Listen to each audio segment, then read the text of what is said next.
এরপরে চিনি দিয়ে স্প্রিঙ্কল করতে হবে।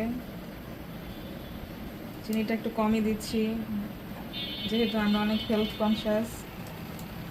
প্রচুর। এখন এটাকে আবার এভাবে করে পোড়াতে হবে, তাহলে ক্যারামেল ক্যারামেল হবে।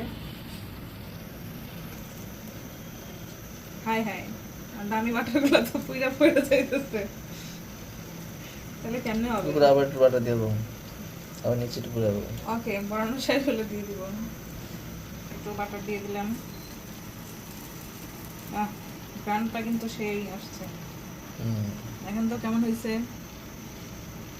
তো আমাদের গরম গরম গরম। ওয়ান পিস ডান। লুজ নি তো। জানি না খেতে কেমন হবে। এই যে আমাদের এই রুটিটাও হয়ে গিয়েছে, তো এটার উপর দিয়ে আবার একটু